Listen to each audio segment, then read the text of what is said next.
नमस्कार, मैं हूं आपके साथ विमल आनंद और आप देख रहे हैं यूनाइटेड टाइम्स न्यूज। आइए नजर डालते हैं इस खबर पर। न्यायपालिका की आजादी और सरकार के दबाव पर क्या बोले सुप्रीम कोर्ट के retired justice Kaul. Supreme court के पूर्व न्यायाधीश जस्टिस संजय किशन कौल ने कहा है कि देश में बहुमत की सरकारें न्यायपालिका पर दबाव बनाती हैं, लेकिन ऐसा वर्षों से होता रहा है। विशेष बातचीत में उन्होंने कहा कि 1950 के बाद से ऐसा कई बार हुआ है। उन्होंने इस दौरान 1975 से 1977 के दौर का भी जिक्र किया और उस दौरान न्यायपालिका पर सवाल उठाए जाने की भी बात कही। बोलने की आज़ादी के बारे में भी जस्टिस कौल ने कहा कि ये एक सामाजिक समस्या है। इस इंटरव्यू के दौरान उन्होंने स्वीकार किया कि समाज में इस तरह की दिक्कतें बढ़ी हैं।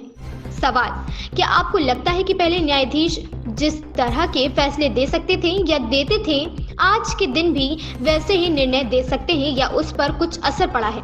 जस्टिस कौल ने कहा, देखिए ये एक प्रोसेस रहा है। अगर आप 1950 से देखेंगे तो ये प्रोसेस रहा है।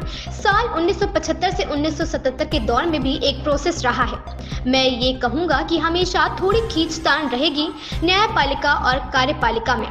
वो अच्छा भी है कि थोड़ा सा टर्फ वॉर यानी कि खींचतान रहे। न्यायपालिका का काम है चेक एंड बैलेंस करना। जब हमारे पास इलेक्टोरल सिस्टम ऑफ डेमोक्रेसी है, उसमें जब गठबंधन सरकारें होती हैं तो न्यायपालिका का थोड़ा पुशबैक कम हो जाता है।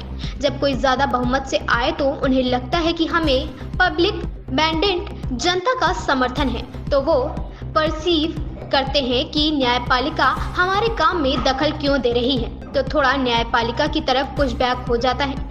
ये थोड़ा तो खींचतान रही है और रहेगी।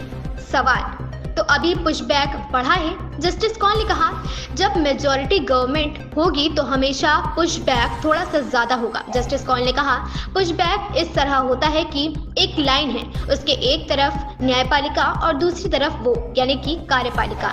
मेरा मानना है कि जब जब गठबंधन सरकारें आती हैं तो ये संभव है कि अदालत एक आध कदम उस लाइन के बाहर भी ले जाए। जब मेजॉरिटी गवर्नमेंट यानी कि बहुमत वाली सरकारें आती हैं तो वो पीछे आते हैं। वो लार्जली इस बात पर पीछे आते हैं कि मेजॉरिटी गवर्नमेंट मानती है कि जो वो कानून ला रही है वो पब्लिक मैंडेट के लिए साथ ला रही है, इसलिए उस पब्लिक मैंडेट का सम्मान करना चाहिए क्योंकि वो एक लोकतंत्र है।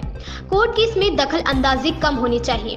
उसने जब कोर्ट चैलेंज होता है और उसको हम देखते हैं तो उनको लगता है कि संसद ने तो कानून पास कर दिया है, हमारा काम है कानून बनाना, आप इस चीज में क्यों दखल अंदाजी क्यों कर रहे हैं? लेकिन कोर्ट की भूमिका का फुल एप्रिसिएशन नहीं है, क्योंकि उसका काम है कि किस किस केस में दखल अंदाजी करना है। देखने के लिए थोड़ा बहुत मतभेद रहे तो अच्छा ही है, क्योंकि ये सिस्टम की वाइब्रेंसी दिखाता है। सवाल: आपको लगता है कि भारत में इस समय फ्री स्पीच, अभिव्यक्ति की आज़ादी का जो सिस्टम है, आप जब से जज बने हैं तब से आप इसमें किसी तरह का ट्रेंड देख रहे हैं? आपको लगता है कि अभिव्यक्ति की आज़ादी कम हुई है? जस्टिस कौल ने कहा, मेरा विचार ये है कि जो लिखता है उसको लिखने दीजिए, जो पेंट कर रहा है उसे पेंट करने दीजिए। मेरी अपनी सोच रही है कि हिंदुस्तानी सोसाइटी बहुत लिबरल, उदार रही है। किसी धर्म का कुछ मानना है, किसी दूसरे धर्म का कुछ और मानना है। अगर इतने डाइवर्स देश को एक साथ रखना है और एक साथ रहना है तो एक दूसरे को टॉलरेट करना तो सीखना पड़ेगा। मैं एक मजबूत विश्वास रखता हूं कि हर आदमी को अपनी जिंदगी में अपनी तरह जीने का हक है। सवाल: क्या आपको लगता है अभी इस दौर में इस पर असर पड़ा है? जैसे अगर हम देखें तो इंडिया की प्रेस फ्रीडम इंडेक्स रेटिंग काफ़ी गिर रही है। कितने पत्रकारों के खिलाफ मामले बढ़ रहे हैं, कुछ लिखने के लिए, कुछ करने के लिए।